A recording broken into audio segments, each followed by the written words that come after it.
আসসালামু আলাইকুম।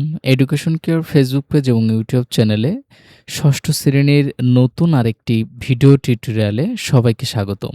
সুপ্রিয় শিক্ষার্থীরা, আজকে আমাদের ভিডিও টপিকটির নাম হলো চিঠি বিলি। এই যে কবিতাটি, এই কবিতাটি লিখেছেন রকুনুজ্জামান। ষষ্ঠ শ্রেণীর চিঠি বিলি যে কবিতাটি রয়েছে, সেই চিঠি বিলি কবিতার যে নমুনা প্রশ্নের বহু নির্বাচনী প্রশ্ন এবং সৃজনশীল প্রশ্নের উত্তর থাকছে আজকের ভিডিও টিউটোরিয়ালে। সুপ্রিয় শিক্ষার্থীরা, এখানে আমাদের ১ নম্বর যে প্রশ্নটি রয়েছে, কে দেশের বাইরে গেছে? সঠিক অ্যান্সারটি হবে খ নম্বর, ভেটকি মাছের নাতনি। আমাদের খ নম্বর যে প্রশ্নটি রয়েছে, ব্যাঙ ছাতা কিনে নিয়েছিল কেন? খ নম্বর অ্যান্সার, বর্ষা থেকে বাঁচতে।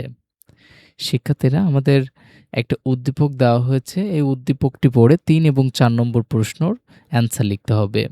এখানে বলা হয়েছে, রফিক স্কুলে যাওয়ার পথে মাঝে মাঝেই সহপাঠী অমিতের বাইসাইকেলের পেছনের সিটে বসার আবদার করে।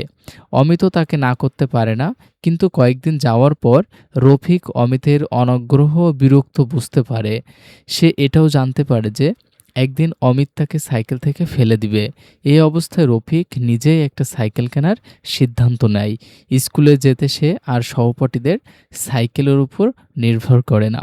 শিক্ষার্থীরা, তোমাদের যদি এমন বন্ধু থাকে তাহলে বন্ধুকে মেনশন দিও ভিডিওতে। আমাদের গ নম্বর যে প্রশ্নটি রয়েছে, উদ্দীপকের অমিত চরিত্রটি চিঠি বিলি ছড়ার কোন চরিত্রটির সঙ্গে মিল রয়েছে? অ্যান্সারটি হবে গ নম্বর, ব্যাঙ। উদ্দীপকে রফিকের সাইকেল কেনার সঙ্গে চিঠি বিলি ছড়ার মিল রয়েছে। অ্যান্সারটি হবে ব্যাঙের ছাতা কেনার এবং ব্যাঙের খেয়া নৌকা নায়ের ভরসা না করার, অর্থাৎ অ্যান্সার হবে গ নম্বরটা ২ ও ৩। শিক্ষার্থীরা, এখন আমরা আমাদের যে সৃজনশীল প্রশ্নটি রয়েছে, এই সৃজনশীল প্রশ্নটির অ্যান্সার করব। এখানে ১ নম্বর প্রশ্নটিতে বলা হচ্ছে, সামির এলাকায় খুব পরিচিত একজন ছেলে। সে প্রতিদিন এলাকার গৃহস্থ বাড়ি থেকে গরুর দুধ সংগ্রহ করে বাজারে বিক্রি করে। এ কাজের মাধ্যমে উপার্জিত আয় দিয়ে তার সংসার চলে। দুধ দিয়ে বাজারে যাওয়ার সময় সে গ্রামের ভালো-মন্দ সকলের খবর অন্যদের শুনিয়ে যায়। নিজের কাজের সঙ্গে এই ধরনের খবর পরিবেশন করার মধ্য দিয়ে সামির এক অন্যরকম আনন্দ অনুভব করেন। আমাদের ক নম্বর যে প্রশ্নটি বলা হয়েছে, সাঁঝের বেলা রোদে কার চোখ ঝলসে গেছে? সাঁঝের বেলার রোদে কার চোখ ঝলসে গেছে? শিক্ষার্থীরা, এটার অ্যান্সারটি একটু দেখে নাও।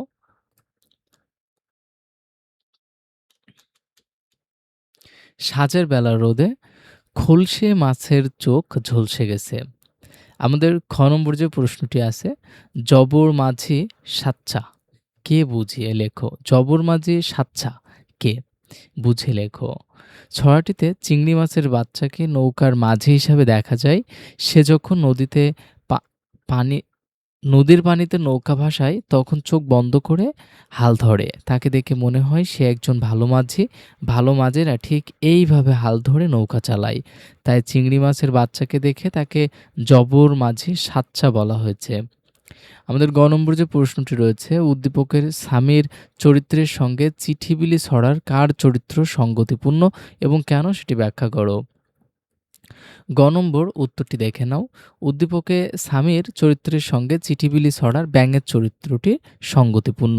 নির্দিষ্ট কাজের বাইরে কখনো কখনো অন্য কাজও করতে হয়, আবার কেউ কেউ ইচ্ছে করে খুশি মনে কিছু করে। উদ্দীপকে স্বামীর গরুর দুধ বাজারে বিক্রি করে টাকা আয় করে, আর এই টাকায় তার সংসার চলে। সে গ্রামের বাড়ি বাড়ি থেকে দুধ নিয়ে বাজারে যাওয়ার সময় গ্রামের ভালো মন্দ নানা খবর অন্যদের জানিয়ে দেয়। সামিরের এই গুণ চিঠিবিলি কবিতার ব্যাঙের সঙ্গে মেলে। ব্যাঙ চিঠিবিলি করতে করতে গিয়ে অনেকের খবর জানতে পারে। এইসব খবর সে নিজের মতো করে জানায়। চিঠিবিলি করাই তার কাজ। চিঠিবিলি করতে বের হয়ে সে চিংড়ি, খলসে, ভেটকি, কাতলা, বর্ষা প্রভৃতির নানা খবর জানায়। আর এইসব দিক থেকে দেখা যায় যে স্বামীর চরিত্রের ব্যাঙের চরিত্রের সঙ্গে মিলে যায়। আমাদের ঘ নম্বর যে প্রশ্নটি বলা হয়েছে, নির্ধারিত কাজের বাইরেও ছোট, ছোট কাজের মাধ্যমে মানুষ অন্যরকম আনন্দও দিতে পারে। উদ্দীপকে ও চিঠিবিলি ছড়া অবলম্বনে উক্তিটির যৌক্তিকতা নির্ণয় করো। নির্ধারিত কাজের বাইরেও ছোট, ছোট কাজের মাধ্যমে মানুষ অন্যরকম আনন্দ পেতে ও দিতে পারে। উদ্দীপকে ও চিঠিবিলি ছড়া অবলম্বনে উক্তিটি যৌক্তিক। কিভাবে যৌক্তিক, কেন যৌক্তিক সেটার অ্যান্সারটা একটু দেখে নাও। নির্দিষ্ট কাজের বাইরে মানুষ কখনো, কখনো এমন কিছু কাজ করেন, যেটা করে সে নিজেও আনন্দ পায় এবং অন্যকেও আনন্দ দিতে পারে। উদ্দীপকে সামির গ্রামের গৃহস্থদের বাড়ি থেকে গরুর দুধ এনে বাজারে বিক্রি করে। এই টাকা দিয়েই সে সংসার চালায়। সে গ্রামের অনেকেরই কাছে পরিচিত। বাজারে যাওয়ার সময় সে গ্রামের ভালো-মন্দ অনেক খবর অন্যদের জানায়। এই কাজ করে সে আনন্দও পায়। চিঠি-বিলি ছড়াতে এমন বিষয় দেখা যায়, ছড়াটি ব্যাঙ চিঠি বিলি করতে, করতে বাড়ি থেকে বের হয়। চিঠি বিলি করতে গিয়ে সে নানা খবর জানতে পারে এবং তা অন্যদেরকে জানায়। যেমন ভেটকি মাছের নাতনি দেশের বাইরে যাচ্ছে, দেশ জুড়ে টানা বৃষ্টি হচ্ছে, এই খবরও সে দেয়।